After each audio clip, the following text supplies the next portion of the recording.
Hey guys, what's up? It's Teeds here coming at you with another Tips with Teeds in College Football 25. This one's going to be a little bit different. This one is not about gameplay. This one is about player development and recruiting. But before we jump into it, guys, if you could please like this video, and if you're new to the channel, subscribe and be on the lookout for more Tips with Teeds in College Football 25. One thing that I never really understood in College Football 25 was how skill points were distributed with your recruits, with your players. As you see on the top right here, as this example, I'm using Henry Hasselbeck, the quarterback from UCLA, who comes with the Hall of Fame or Platinum Field General. On the top right, he has 1 skill point. So I was always curious how those points got allocated.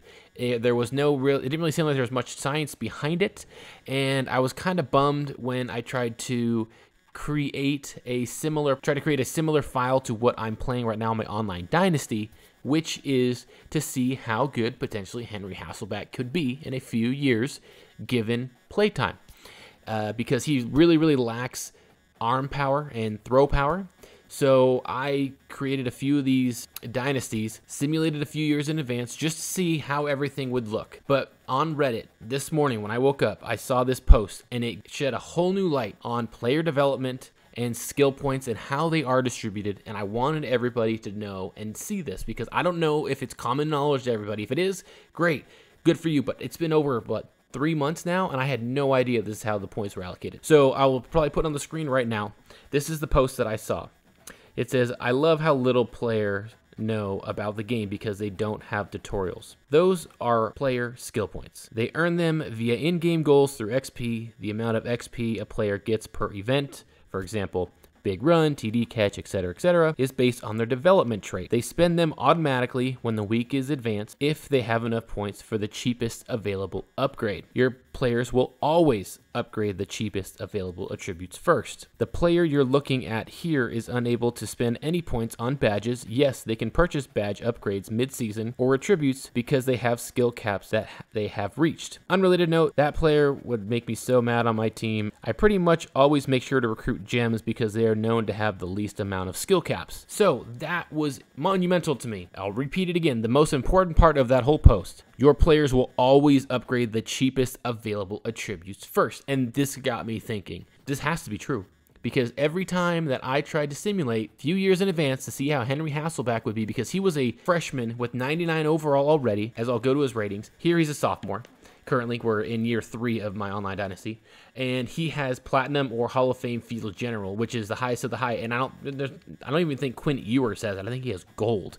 So I was really hoping to see if I can, play with them, how they would perform, But the biggest struggle with Henry Hasselbeck is his arm strength, only 80. I've never played with anyone even close to that, maybe 86, 87 at the lowest, but I've never played with a quarterback with that low of throwing power. So one of the main things I wanted to do when I simulated my dynasties to kind of give me a better perspective of what to expect of Henry Hasselbeck in his development was to see how much arm power he would get. He clearly has the room to do it. There are no skill caps for him at all in the power category, so I was hoping that that would get filled within a few years. But every single time that I did that, he would have maybe 82, 83, and it barely would move up, but a lot of other attributes did. So he did end up getting a lot better. But as we look here, you look at his accuracy, it costs only 2 skill points. You look at power, it costs 8. You look at IQ, it costs 7, even though he's maxed out. You look at health, it costs 6. Elusiveness, he's maxed out at that, doesn't really has a lot of agility, honestly, which is kind of crazy. And then his quickness is a 10. So according to this post that I just went over, the accuracy fills up first, and that is exactly what happens. Now, this is actually Henry Hasselbeck in my Hofstra dynasty. He's still on UCLA's squad. As you see, he is a junior there, and he is currently an 81 overall. So he's got the star impact. So let's take a look at the stats and see if it lines up to the posts from Reddit. All right, so it looks like there are a lot of upgrades. Let's compare it to the previous screen.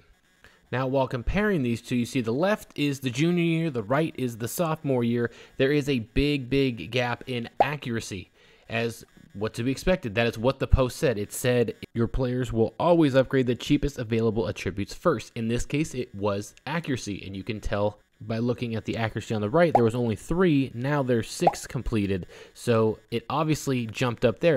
So now if we take a look at the power bar, it looks like nothing was updated there because that was the second most expensive one. And like the post says, your players always use upgrades cheapest available attributes first. And that was definitely not power. So now let's take a look at his quickness skill bar, as that was the most expensive one at 10 skill points, and now it is currently at 11, and it looks like it is up 1 bar. So that is interesting that that one did get bumped up 1 bar.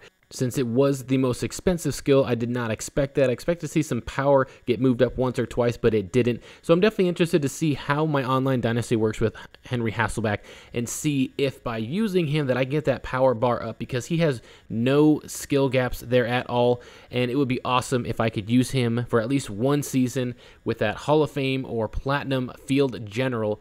But that'll do it for the video, guys. If you guys have any other pointers down below when it comes to development using skill points and all that, please comment down below. If you guys did like it and this was helpful to you, and also maybe even new knowledge, please leave a like. If you're new to the channel, please subscribe and be on the lookout for more tips with Teej in College Football 25.